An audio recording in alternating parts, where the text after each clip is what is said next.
In today's video, I'm going to sort of riff upon how we are ultimately defined by the habits and rituals of action that we have throughout our day. You know, we as human beings, we have a tendency to fall into these deep, regular and stable grooves. And these grooves can be our greatest friend when they lead to us having, healthy habits. Habits will say, waking up in the morning, going outside, getting some sunlight, doing a morning yoga routine, eating healthy foods, yada, yada. These sorts of regular patterns that become automatic for you, they can really help aid you on your growth of your mind, body, and spirit. But conversely, we also have a tendency to fall into bad habits, into addictive patterns, like I've spoken about many times on this channel. Perhaps we open our phone reflexively upon waking. Perhaps we have a tendency to scroll aimlessly on Instagram or Reddit or YouTube or whatever to waste our time and our attention and our energy. We all have these patterns. We all have these habits. And I guess when we are interested in this topic of self-growth, self-realization, we have to really begin to witness and acknowledge all the various habits that define our day. And we have to bring consciousness to them. And in particular, whilst building good habits is something very important, I think what's even more important is eradicating and suppressing and dissolving our bad habits. I think sort of our bad habits are these things that really weigh us down. And they weigh us down to the earth. They drag us down into sort of lower frequencies. They make us lazy and shitty, especially if, let's say, you have a bad habit of eating bad food. And simply cutting off those habits, it will naturally raise you up. And when your mood and your mind is raising up, that makes it much more easier for you to build good habits.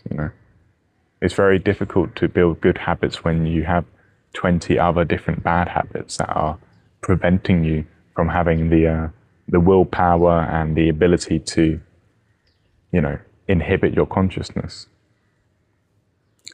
A lot of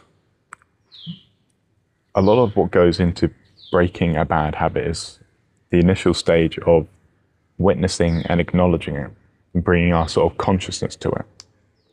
If we do not see something, if we do not identify it in the first place, we can never seek to understand the cause of it, where this bad habit emerged from, how long has it been in our being for.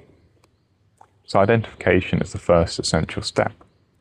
But beyond identification, we have to do the deeper work, where first you bring your attention to the thing, and then you have to look deeper into it. And you have to sort of catch yourself when you're indulging in that bad habit. You have to become aware of when you are scrolling aimlessly, or when you are about to make a decision to eat a food that isn't going to help you or support your health. Because many of these bad habits, they persist because we are unconscious, because we're unable to take a step back from what's going on and to witness. We're so overly involved in reality and indulgence and pleasure that we enter this sort of trance state, this hypnotic trance where we're unable to step back and examine and control what we do. Ultimately, what I speak about a lot on this channel is the sort of yogic consciousness techniques and philosophies for how we can control our mind and our actions better, so that we can do the things that we really want to do, and so that we can overcome this sort of the tendencies within us that pull us into these habitual patterns of indulgence and automatic behaviors. You know, most people live automatically according to their reactions and their impulses. But if we're living according to these sort of raw, animalistic desire systems within us, we're never going to be free. We're never going to achieve a form of liberation. Liberation is really what occurs when we are free to choose, and we're free to act consciously, highly consciously in the moment. Recording these videos is an expression of liberation for myself. It is a practice that I have developed over many years of being able to speak to a camera and articulate various ideas and thoughts that I've fermented and digested and redigested over many, many years, my entire life. And ultimately, the ability to do this is the accumulation of many habits that I've built over time. So we can view our skills and the mastery of our skills as also dependent upon the habits that we have. You know, you're never going to master the art of speaking or thinking or philosophizing or meditation in just one go. It comes as the accumulation of actions, the accumulation of good karma. And likewise, our bad habits, especially when they accumulate for many, many years, they create this deep embedded pattern within us, this deep psychic muck that is very difficult to eradicate, you know. And I like to use the idea of karma when I speak about this, because it very much captures what I'm trying to explain. Karma is essentially the causes, the consequences of actions. And every action that you do is creating a certain karmic effect. When we sit down to meditate, you are cultivating the good karma of clarity and mindfulness and awareness. When you act unconsciously, when you scroll aimlessly, or you masturbate or something, whatever, or you gamble, or you eat some unhealthy food, you are creating negative karmas which are going to trap you in the future. They're going to keep you pulled down into those lower states of consciousness. What I'm trying to really make you highly aware of is how each action you are developing and evolving into the person you will become. So if we care about our future self, then we will choose in this moment to do things that are going to help in our evolution.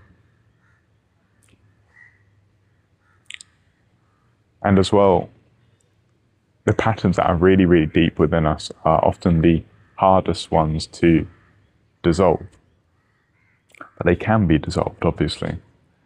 I think we should never be fatalistic or think that, oh, I will never be able to shake this thing off, because that's not true. Reality is impermanent. It is open to change. It's open to flux. And whilst a deeper pattern within you, a deeper bad habit, leaves even deeper samskaras, to use the yogic term. Samskaras are essentially these deep mental grooves and patterns of being that develop as a result of our karma, you know. Let's say someone who is a sex addict, for example. Their habitual sexual indulgence leads to a shift and transformation within their consciousness, that they become even more sensitized to sexual stimuli and stuff. And compare that to someone who is a monk who has probably never encountered any sort of sexual stimuli. They've never transformed their consciousness in that sort of way, so they see a completely different reality. I think I remember listening to a Ram Dass lecture a couple years ago, where he was speaking about the different worlds that people can exist in. You know, if you're living in this world of lust, you will be analyzing and deciphering everything in terms of, sexually attractive people and sexually unattractive people, and in comparison, if you live in this world of deep spiritual realization, you will see everything as the footprint, the emanation of the divine. And those are two very different realities. And those two different realities evolve out of two different ways of being. So I guess a parting comment or parting reflection is for you to contemplate, what is your way of being in the world? How do you look at things? What do you value? What do you prioritize? Are you acting consciously or unconsciously? Are you a slave to your habits, or are you the sovereign master over them? Are you able to choose with consciousness what you do next? Are you able to catch yourself when you indulge in unconscious behaviors?